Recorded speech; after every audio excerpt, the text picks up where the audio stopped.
Como eu falei para vocês, a gente vai falar de ainda mais algumas coisas aqui, né? Então vamos lá. Segundo a LRF, nossa lei de responsabilidade, a gente vai falar sobre destinação de recursos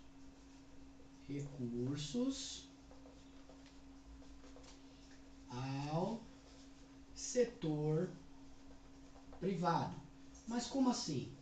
O governo ele pode fazer repasse de recursos ao setor privado? Às vezes é até necessário, porque muitas das vezes não, o setor privado ele é responsável por estar gerando empregos, né, por gerar desenvolvimento para o país e em alguns casos que a gente vai estar estudando agora, é cabível de que o governo faça repasses de recursos ao setor privado, mas claro, respeitando algumas normas. O artigo 26 da Lei de Responsabilidade estabelece a regra básica para toda e qualquer destinação de recursos públicos ao setor privado. A sua autorização por lei específica.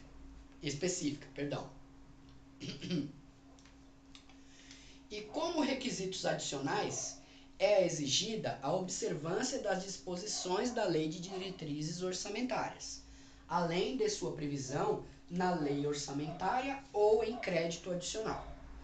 Equiparam-se as transferências e sujeitam-se às mesmas normas as concessões de empréstimos, financiamentos e refinanciamentos, prorrogação e composição de dívidas, concessão de subvenções e a participação em constituição ou aumento de capital.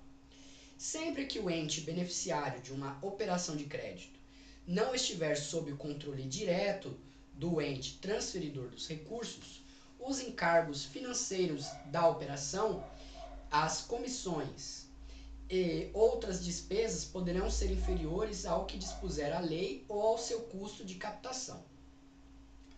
Por sua vez, o artigo 28 da Lei de Responsabilidade proíbe taxativamente o socorro às instituições do sistema financeiro nacional.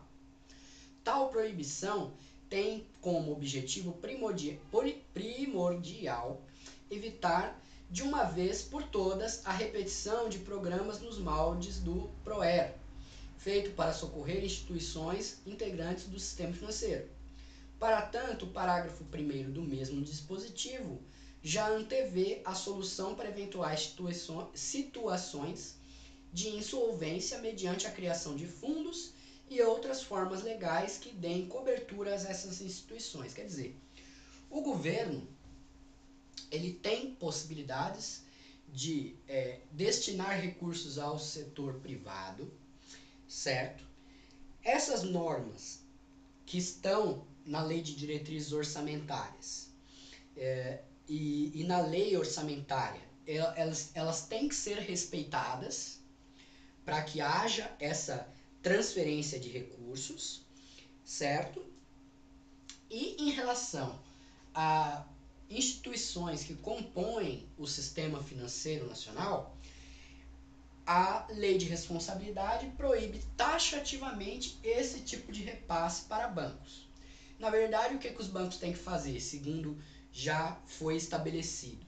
Eles têm que se associar, formarem fundos de reservas de capital para que quando haja algum tipo de problema financeiro entre eles mesmos já se socorram. Mesmo porque, gente, o sistema financeiro, né, os bancos em si, eles já ganham e arreganham em cima dos seus clientes, né? Com juros aí de 400% ao ano num cartão de crédito. Então, se a gente ainda tiver que pagar imposto para dar dinheiro para o governo, para quando o cara, por má gestão, fazer uma caca, né, e tiver quase a bancarrota, e aí ele tirar dinheiro do nosso bolso, mais ainda, para socorrer o banco, é uma puta de uma sacanagem. Mas beleza. Isso posto, vamos para o capítulo 10, página 45. Dívida e endividamento público. Introdução. A dívida líquida do setor público brasileiro cresceu significativamente entre os anos de 94 e 2000. E E esse individualmente desproporcional e crescente arquitetou-se a partir do aumento nas despesas públicas, sem a contrapartida do incremento das receitas próprias, principalmente nos estados e nos municípios. Quer dizer, gastou-se mais do que se arrecadou entre os anos de 94 e 2000. Isso a nível municipal e estadual, né? Mas a gente teve aí o grande endividamento público a partir dos anos 2000 em diante, até o nosso presente momento aqui, 2016, no governo federal, como a gente já pôde discutir nos vídeos anteriores, certo? Por definição, existem dois mecanismos fundamentais utilizados para a cobertura do déficit público: os recursos próprios, que provêm da receita de impostos e transferências constitucionais, e os recursos de terceiros, que significa o quê? Se endividar, pedir empréstimo. Quer dizer, você já tem um rombo nas contas públicas, você gastou mais do que você arrecadou, ou você busca mais recursos próprios por meio de impostos e transferências constitucionais, ou você vai pedir dinheiro emprestado e aí vai se endividar e vai ter lá a consequente dívida pública. Como já foi ressaltado anteriormente, a Constituição de 88 aumentou a disponibilidade de recursos para estados e municípios, a partir do aumento nas transferências constitucionais pelo governo federal. Como explicar então o fato de que a dívida pública dos entes subnacionais, que em 94 era 10% do PIB, tenha chegado a 18% no ano 2000? O quadro acima, né, que tem aí na tela para vocês, né, no manual que vocês tenham, enfim, o quadro acima mostra a evolução da dívida consolidada líquida, exceto das empresas estatais, nas três esferas de governo no período 94 a 2000. Cumpre ressaltar que a partir de 98, o governo federal refinanciou dívidas de estados e municípios, principalmente no âmbito da Lei 9496 de 97, conforme apresentado anteriormente. A gente está falando aqui, gente, de uma coisa que aconteceu praticamente há 20 anos. Período de 98, 97, a gente está em 2016. E já estava-se realizando um refinanciamento nas dívidas públicas de municípios e de estados. A gente está em 2016 e o que a gente viu depois da retirada da querida, né, do poder e a entrada do Michel Temer é o seguinte: é os governadores todos indo lá em Brasília com o pratinho na mão, pedindo o renegociamento de novo das dívidas dos estados. Puta que pariu, cara. Como é que isso acontece? Há 20 anos os caras já estavam com esse problema. E agora de novo. E o pior de tudo, nessa época aqui, estados e municípios estavam renegociando uma dívida pública com um governo federal que não está nas péssimas condições que está hoje. Quer dizer, está todo mundo ferrado, todo mundo fudido, todos os entes públicos. Bom, a dívida consolidada do governo federal em dezembro de 2000 atingiu um montante de 830 bilhões. Deste total, 555 bilhões era da dívida mobiliária do Tesouro Nacional. Qual foi o real motivo do crescimento da dívida líquida brasileira, que passou de 23% para 50% do PIB em um período de 6 anos? O texto a seguir, elaborado pela Secretaria de Planejamento Econômico do Ministério da Fazenda, vai dizer: 10.1. Crescimento da dívida pública federal. A dívida mobiliária interna do governo federal elevou-se de 60 bilhões para 624 bilhões. Os números impressionam e podem, em uma análise precipitada, deixar a falsa impressão de que a dívida cresceu em decorrência de má gestão. Pelo menos é o que eu tenho na minha mente até agora. Vamos ver se ele me dá uma luz aqui sobre algo distinto. Aí você tem um gráfico aí.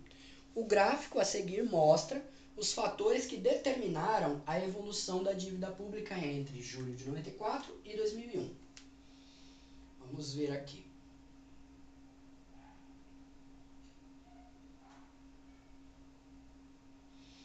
Bom, eu não vou destrinchar em relação ao gráfico. Vamos para o que ele colocou de conclusão aqui logo em seguida. Em exame preliminar, o gráfico diz o seguinte: o principal fator para o aumento da dívida foram programas de saneamento financeiro de estados e municípios. Aqui não, esquece que não tem nem aqui. Inclui-se aqui também o apoio à reestruturação ou privatização dos bancos estaduais. Esse fator responde a 297 bilhões, o equivalente a 47,7% do total do aumento da dívida no período em foco. Durante a década de 80 e a primeira metade dos anos 90, as finanças estaduais e municipais caracterizaram-se por desequilíbrio crescente. Daí resultou um quadro financeiro que ameaçava a viabilidade das administrações de estados e municípios. Realidade que se tornou aparente com a estabilização e levou à realização de programas de saneamento financeiro patrocinados pelo governo federal. Ao contrário do passado, esses programas atacaram as causas dos desequilíbrios financeiros dessas esferas de governo. Segundo, o programa de fortalecimento dos bancos públicos federais, iniciado com a capitalização do Banco do Brasil em 96. Quer dizer, é tudo que a gente está vendo aqui em relação a dados antigos, né? Eu não sei se vale a pena a gente estar discutindo isso agora, para esse entendimento, mesmo porque a gente está em 2016, né? O que vale a gente ressaltar é o seguinte: foi discutido isso há quase 20 anos, está sendo discutido de novo, e se não houver, porque a gente até compreende, meandros dos anos 90, a gente estava saindo de uma década de 80 com inflação altíssima, desequilíbrio em preços, né? Tudo estava muito estranho, muito caro, muito difícil, e realmente os municípios, os estados têm até um certo motivo para ter uma certa quebradeira e precisar de auxílio. Hoje em dia eu já não sei porquê, né? Mesmo porque a gestão temerária foi a partir do governo federal. E 20 anos depois a gente tem discutido o mesmo assunto. Bom, vamos lá. Página 49, né? A Lei de Responsabilidade e a Dívida Pública. Vamos ver se interessa alguma coisa para nós.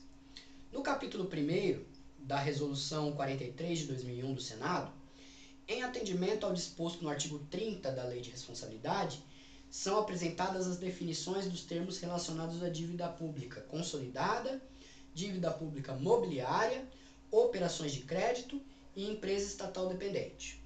Considera-se dívida pública consolidada o montante total apurado sem duplicidade das obrigações financeiras do ente da federação, inclusive decorrentes de emissão de títulos, das obrigações financeiras do ente da federação assumidas em virtude de realizações de operações de crédito e dos precatórios judiciais emitidos a partir de maio de 2000 e não pagos. Pelo disposto no parágrafo 1º do artigo 29 da Lei de Responsabilidade, a assunção, o reconhecimento e a confissão de dívidas pelo ente público são equiparadas a operações de crédito, devendo ainda observar os termos do artigo 15 e 16, que condicionam o aumento de despesas à estimativa de impacto no orçamento financeiro dos 3 primeiros exercícios de sua vigência e a adequação orçamentária e financeira ao PPA, à LDO e à LOA. Bom, tudo que o ente federativo executa como dívidas, emissão de títulos, né, para pagamento de algum tipo de dívida, de contrato, de licitação, enfim, algum tipo de empréstimo que ele tenha realizado para cobrir o rombo das contas públicas, que seja, e algum tipo de emissão de precatórios judiciais, quando uma pessoa entra na justiça contra o governo. e aí o governo, em vez de pagar logo, dá um papel para a pessoa dizendo que está devendo, esperando a pessoa morrer para não receber, tudo isso é contado como dívida pública consolidada, certo? E tem que ter o seu impacto contado no orçamento. E respeitando, né, estando adequado ali ao PPA, a LDO e a LOA. Beleza. Vamos ver o que mais nós temos. Operação de crédito. Corresponde a compromissos assumidos com credores situados no país ou no exterior em razão de mútuo, abertura de crédito, emissão e aceite de título, aquisição financiada de bens, recebimento antecipado de valores provenientes de venda, termo de bens e serviços, arrendamento mercantil e outras operações assemelhadas, inclusive com o uso de derivativos financeiros. Equipara-se à operação de crédito o recebimento antecipado de valores de empresa que o poder público detenha, direta ou indiretamente, a maioria de capital social com direito a voto. Então, também a operação de crédito, por exemplo, você tem empresas públicas, por exemplo, a Petrobras, que o governo vai, um exemplo, ele saque os seus dividendos antecipadamente. Isso também é uma operação de crédito realizada pelo poder público. E empresa estatal dependente, a gente estudou anteriormente. Para ela funcionar, ela depende de custeio público e ela não gera receita, como a gente falou da EBC, né, da Empresa Brasileira de Comunicação. Vamos ver mais o que dá para falar aqui.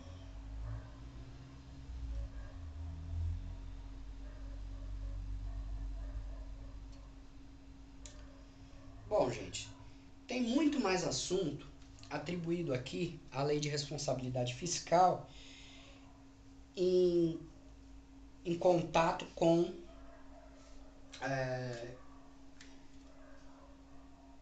outras resoluções, né, instruções normativas e tudo mais. Eu não vou esmiuçar tanto isso agora, mesmo porque no meu edital não foi solicitado. Certo? Então, vamos ver até onde dá pra gente ir aqui.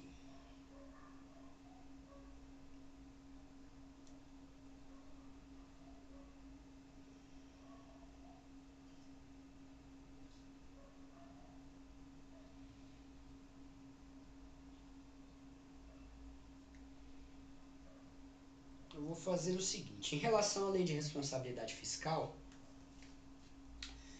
eu vou encerrar um pouco porque eu tô sentindo que a gente está esmiuçando, entendeu? E em relação ao concurso que eu estou prestando, não vai ser tão necessário. Caso mais adiante eu preste algum tipo de prova que seja necessário a gente estar esmiuçando mais, é importante a gente ainda manter esse manual com a gente. Tá? Se você tiver a predisposição de estar lendo tudo isso daqui, estudando, é interessante. Mas pelo momento eu vou parar por aqui, mesmo porque eu ainda tenho que fazer a gravação de outras legislações pertinentes a esse meu concurso. Tá? Pelo momento agradeço a atenção de todos vocês aí em relação aos vídeos. E, gente, qualquer coisa, né, estou à disposição para auxiliar no que for possível. Então, pelo momento aí agradeço muito e até a próxima. Valeu!